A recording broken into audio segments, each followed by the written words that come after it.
Bangladesh army ক্ষুদ্র একটা অংশ পুরো আর্মিকে ডিফেন্ড করতে পারে না। বাংলাদেশ আর্মির ক্ষুদ্র একটা অংশ এই আর্মির অর্জিত সুনাম আমরা ধ্বংস করতে পারে না। সেই জন্য জাতি গঠনের সাথে বিপ্লবী সরকার যে রাষ্ট্র দেখতে চায়, সেই জন্য হুয়েভার ইজ তাকে সুষ্ঠু তদন্তের মাধ্যমে, তদন্ত করা খুবই সহজ, তদন্তের মাধ্যমে তাদেরকে বিচারের সম্মুখীন করতে হবে। 30 থেকে 40-এর কোটার লোক লাগবে, 40 থেকে 50-এর কোটার লোক লাগবে, যাদের নাম আমি দেখলাম most of them are above 65-70 এরকম, দে ক্যানট ডেলিভার। আর ওই সময় হয় কি, ওই সময় তাদের একটু আরাম পছন্দ হয়, আর এই প্রোটোকলে গেলে তো আর একটু আরাম প্রিয় হয়ে যাবে। সো তাদের ডেডিকেটেড, সাহসী, কথা বলতে পারে, চ্যালেঞ্জিং প্রশিক্ষণ রয়েছে, সেই রকম লোক আরো খুঁজে বাইর করতে হবে। র এই বুদ্ধি দিয়েছে যে এই চরিত্রহীন অফিসারকে তুমি চরিত্রহীন কাজ করতে দিবা। ওই 2 নাম্বার 3 নাম্বার নায়িকে নিয়ে বোম্বে টোম্বে যাইতো, তো এইটা করতে দিবা, দিয়ে কিছু ছবি তোমার হাতে রাখবা। হ্যাঁ, ছবি রাইখা তাকে দেখাবা, এই তোমার কিন্তু এইটা আমার কাছে আছে।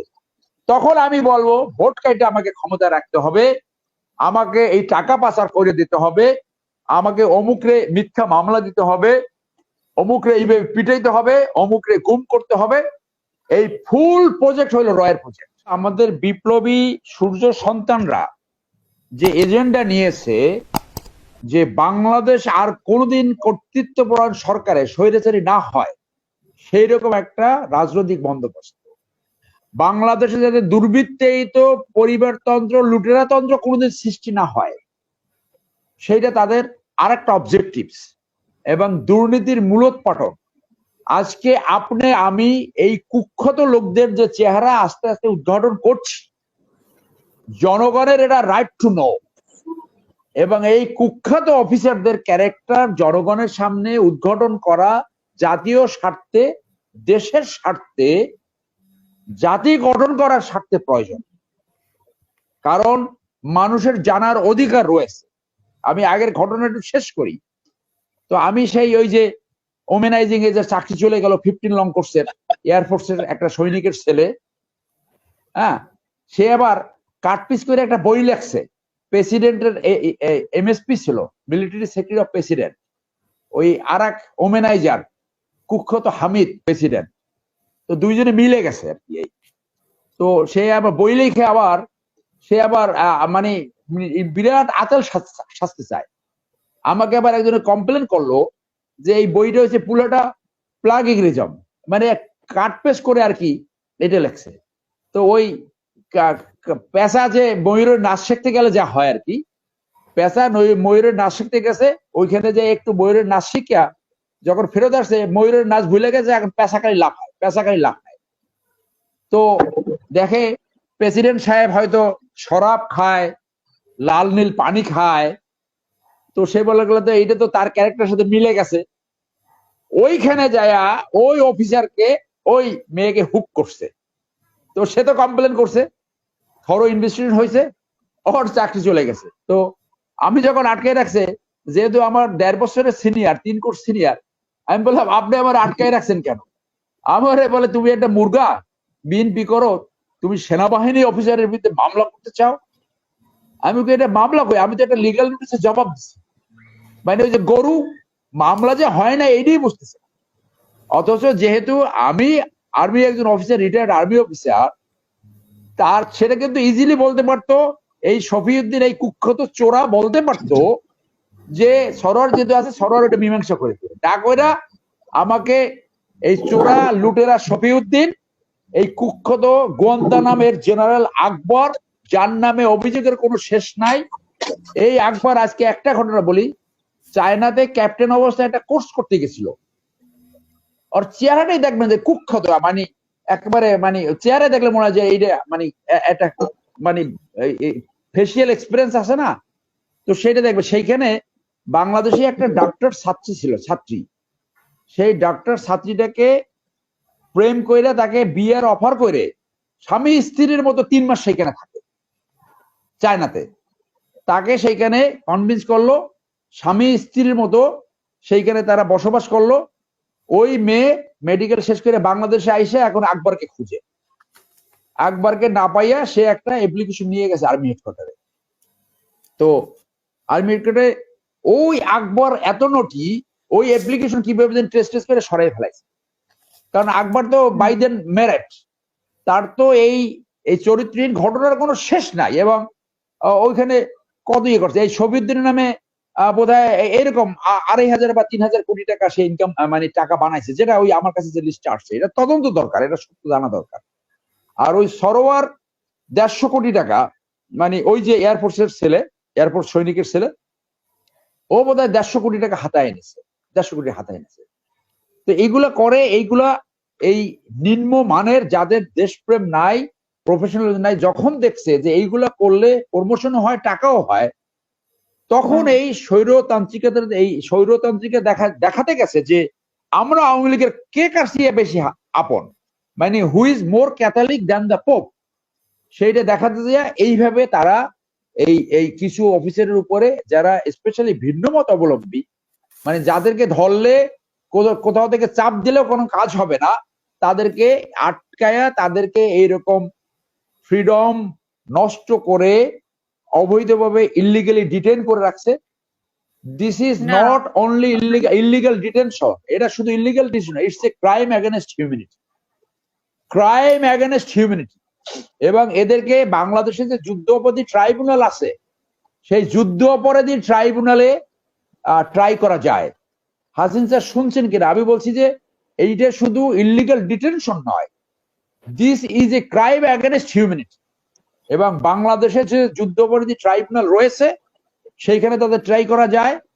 এবং এই যারা যারা এটার সাথে জড়িত, আমি আশা করি আমাদের এই বিপ্লবী সরকার অনেকেই জড়িত থাকবে, কারণ পালা বদল হয়েছে না, ওনাদের তো রদ বদল হয়েছে, এবং সবগুলোকে শাস্তির আওতায় আনতে হবে, বিচারের আওতায় আনতে হবে। এই কারণে এরপর অফিসারদের যেটা bottom line, an officer will not comply any illegal order.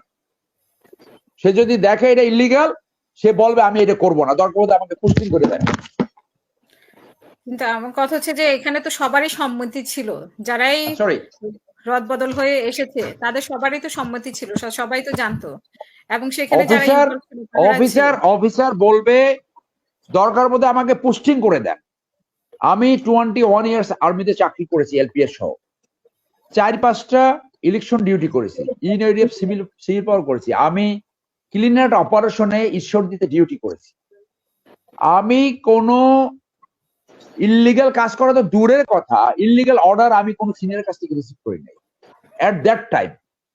88 আমি কমিশন, আই রিটায়ার্ড ইন 2007। এই পর্যন্ত আমি যে সমস্ত সিনিয়র অফিসার পেয়েছি, কমান্ডিং অফিসার অথবা ব্রিগেড, এখন পর্যন্ত আমি কোনো পাইনি, করা তো দূরের কথা। আর তারা জানে কাকে দিয়ে এটা করানো যাবে, কাকে দিয়ে করানো যাবে না, সবাইকে দিয়ে কাজ করাতে পারে না। তখন এই চরিত্রহীন, এই করাপ্ট এবং এই যারা প্রমোশন মঙ্গার, প্রমোশন ডিজার্ভ করে না কিন্তু প্রমোশন মঙ্গার, তাদেরকে দিয়ে এই কাজগুলো করা। এবং জাতি গঠনে বাংলাদেশ আর্মি ক্ষুদ্র একটা অংশ পুরো আর্মিকে ডিফেন্ড করতে পারে না। বাংলাদেশ আর্মির ক্ষুদ্র একটা অংশ এই আর্মির অর্জিত সুনাম আমরা ধ্বংস করতে পারে না। সেই জন্য জাতি গঠনের সাথে বিপ্লবী সরকার যে রাষ্ট্র দেখতে চায়, সেই জন্য হুয়েভার ইজ, তাকে সুষ্ঠু তদন্তের মাধ্যমে, তদন্ত করা খুবই সহজ, তদন্তের মাধ্যমে তাদেরকে বিচারের সম্মুখীন করতে হবে। এবং এটা করা খুবই সহজ। ইভেন এই colonel Hasin, he can be adopted as a prosecutor, he can be. এর সাথে যদি 2-3 জন লয়ার থাকে, তারা এই প্রসিকিউশন টিম গুলো দেখেছি যে এই ছাত্ররা প্রপোজ করেছে। এইখানে আমার মনে হয়েছে নামগুলো দেখে যে সব অলমোস্ট এক প্যাটার্নের লোক আসছে, দে আর গুড আমি বলবো। তো এইটা একটু বায়াস হয়ে গেছে, মানে থরো স্টাডি হয়। উনি যে বলছে মনের মানে মেজর জেনারেল অবসরপ্রাপ্ত Moniruzzaman, brigadier general Shawkat Hossain, doctor Salimullah Khan, doctor Asif Nazrul, Motiur Rahman Chowdhury, মানব জমিনের, ডক্টর ইউনূস তো আছেনই, পিনাকি হ্যাঁ, দেব, প্রিয় তো ভট্টাচার্য, এইটা এই যে ছাত্ররা যে আরেকটা কথা বলছে যে সেনা সমর্থিত চাচ্ছে না, তারা কি এইটা ছাড়া পারবে? মানে সেনা ব্যাক তো থাকতেই হবে, না হলে তারা তো কলাপস করবে, দ্রুত কলাপস করবে। যার জন্য এইটা আমি মনে করি প্রাথমিকভাবে এইটা এখানে আরো ডেডিকেটেড লোক যারা দুর্নীতির বিরুদ্ধে আজীবন অবস্থান নিয়েছে, যারা টেস্টেড ক্যারেক্টার, যারা কমিট করতে পারে, ডেলিভার করতে পারে, তো ওটা ওনাদের ওই যে একটা ইন্টেলেকচুয়াল গ্রুপ আছে, এবং এই পুরোটা আমার ধারণা আসিফ নজরুল কর্তৃক ওনার মাথায় যেটা আছে, এর বাইরেও যে অনেক ভালো লোক আছে সেই জায়গায় তারা যায় নাই। তো এইটা তার মূলত আমি মনে করি 2-3 জন সে হয়তো কারোর সাথে আলাপ করে এরকম নিয়েছে। তো এইটা আমি অনেকদিন আগে একটা টক শোতে বলেছিলাম যে আওয়ামী লীগের যখন পতন হবে তখন ইনভেরিয়েবলি অনিবার্যভাবে দ্বিতীয় অন-11 হবে। বাংলাদেশে ফার্স্ট অন-11 ছিল হুইচ হ্যাজ ফেইলড, যেটা ফেল করেছে, বাট সেকেন্ড অন-11 সাকসেসফুল হতে হবে এবং ওই ভুল থেকে, ওই মিস্টেক্স থেকে নিতে হবে। যার জন্য এক প্যাটার্নের লোক হলে আরো ভ্যারাইটি লাগবে, আরো ইয়াং লোক লাগবে। হুকান এই যে বেশি বয়স্ক লোকের একটা সমস্যা হয় কি জানেন, এরা একটু ওই আরাম পাইলে এখানে প্রোটোকল পাবে, পাবে, একটু টায়ার্ড হয়ে যায়। এখানে টায়ার্ড হয় না, সেই রকম 30 থেকে 40-এর কোটার লোক লাগবে, 40 থেকে 50-এর কোটার লোক লাগবে, যাদের নাম আমি দেখলাম most of them are above 65-70 এরকম, দে ক্যানট ডেলিভার। আর ওই সময় হয় কি, ওই সময় তাদের একটু আরাম পছন্দ হয়, আর এই প্রোটোকলে গেলে তো আর একটু আরাম প্রিয় হয়ে যাবে। সো তাদের ডেডিকেটেড, সাহসী, কথা বলতে পারে, চ্যালেঞ্জিং, প্রশিক্ষণ রয়েছে, সেই রকম লোক আরো খুঁজে বের করতে সব এক প্যাটার্নের লোক হয়ে গেছে। এবং তারা যদি ডেলিভার করতে না পারে, তাহলে বাংলাদেশের মানুষ সবচেয়ে বেশি ফ্রাস্ট্রেট হবে এটা যদি ফার্স্ট অন-11 ফেল করে। এটা যদি ফেল করে, সেই জন্য আরো এক্সপিরিয়েন্স লোক দরকার হবে, আরো থরো স্টাডি দরকার। হাউএভার আপনি ইনিশিয়াল একটা গ্রুপ নিয়েছেন, আরো লাগবে, যেহেতু আপনি 6 বছর টার্ম করেছেন। আমি মনে করি 6 বছর, এটা 10 বছর হওয়া উচিত। 10 বছর প্রেসিডেন্টের স্পেশাল অর্ডিন্যান্স দিয়ে এই ইন্টারিম অ্যারেঞ্জমেন্ট হবে 10 ইয়ার্স। 10 ইয়ার্স কেন, 10 বছর কেন? ওই যে সূর্য সন্তান, তাদের অবজেক্টিভস অ্যাচিভ করার জন্য। কি অবজেক্টিভস? বাংলাদেশ যেন আর কোনো দিন দুর্বৃত্তায়িত না যায়, লুটেরায় না যায়, পরিবর্তন না যায় এবং স্বৈরাচারে না হয়, সেটা অ্যাচিভ করার জন্য। কারণ যে ময়লা জমেছে প্রত্যেকটা সেক্টরের প্রতি আমরা তো একটা শুধু আয়নাগর নিয়ে কথা বলছি, এইরকম শত শত ইস্যুস আছে। This is a huge appeal task, huge appeal task. আপনারা সত্যিকারে যদি আপনাদের এই ছাত্ররা যদি সত্যিকারে তাদের স্বপ্ন পূরণ করতে চায়, তাদেরকে আরো expert, I believe which they have, তাদের সেই ইন্টেলিজেন্স আছে। আরো ডাইনামিক যারা কাজ করতে পারে, যারা খলিফা ওমরের মতো রাত্রে বের হইয়া দেখবে যে কোন জায়গা কি প্রবলেম আছে, রাস্তায় কোথায় কি প্রবলেম আছে, তার নাগরিক কিভাবে আছে, ওই মেন্টালিটি লোক খলিফা হারুন লাগবে। এখানে ওই যে আপনার ফখরুদ্দিন বিরানি ফান করে বলে যে ফেল করছে, বাংলাদেশ ব্যাংকের গভর্নর ফখরুদ্দিন একটা বক্তব্য দিতে ফেন্ট হয়ে গেছে। মানে এত বেশি প্রোটোকল, টাঙ্গাইলে একটা বক্তব্য দিয়ে উনি অজ্ঞান হয়ে গেছে।